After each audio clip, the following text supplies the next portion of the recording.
ऋषि के फाकों से टूटा न बरहमन का तिलिस्म, असा न हो तो कलीमी है कार बे बुनियाद। इकबाल के कलाम की शान नज़ूल दरियाफ्त करने का काम मुश्किल है। उसकी नज़मों के बाज़ उन्वानात से इसका सुराग तो मिल जाता है, वरना कलाम के मुख्तलिफ मजमूओं के साले इशाअत ही से अंदाज़ा लगाना पड़ता है।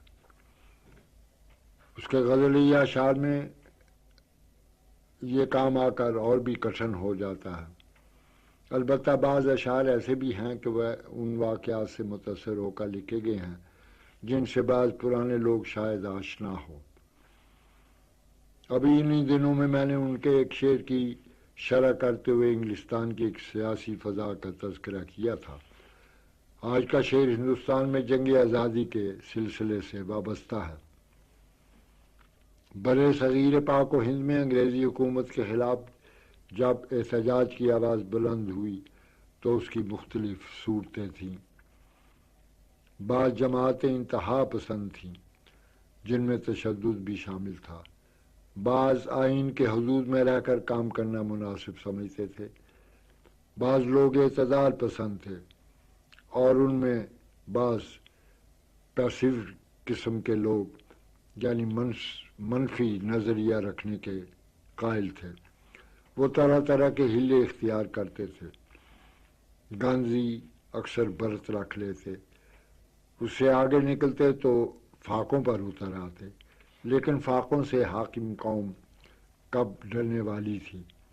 उनकी जारहियत और गुरूर और नखवत का तिलिस्म इन बेज़रर हीलों से कैसे टूट सकता था। इस शेर में ऋषि से मुराद गांधी ही है। ये ऋषि, ये तपस्वी दरवेश फाकों के बल पर ब्राह्मण को राम करना चाहता था। इकबाल का फ़लसफ़ा हयात तो इन तमाम हीलों के बरक्स है।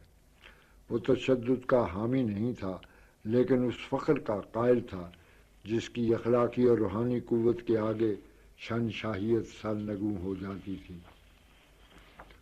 इकबाल के नज़दीक ऋषि की लिजाजत से तो ब्राह्मण नहीं दब सकता। हज़रत मूसा ही को देखिए कि फ़िरौन के डर से भाग आए। तूर पर रोशनी देखी तो उधर को लपके, अल्लाह से हम कलाम हुए और कलीमुल्लाह कहलाए।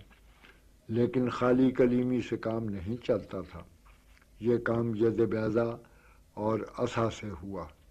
हाथ और असा की अलामत दोनों क़ुव्वत की अलामतें हैं। यद बैज़ा की रोशनी ने उनके क़ल्ब में खुद शनासी का जौहर पैदा किया। असा ने खुद एतमादी का सहारा बख्शा। इस असा के बग़ैर कलीमी बकौल इकबाल कारे बेबुनियाद थी। ऋषि के फाकों का यही आलम था। जाबरियत के तिलिस्म को तोड़ने के लिए एक रूहानी क़ुव्वत की ज़रूरत थी। वो काम असा ने किया और उसी के बल पर हज़रत मूसा की कलीमी कारगर हुई।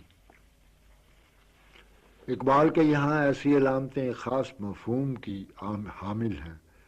फरहादी और परवेज़ी की अलामतों की तरह कलीमी और रसा की अलामतें भी ऐसी ही हैं जिनसे इकबाल अपने अफ़कार को बड़े मौसर अंदाज में बयान कर जाता है।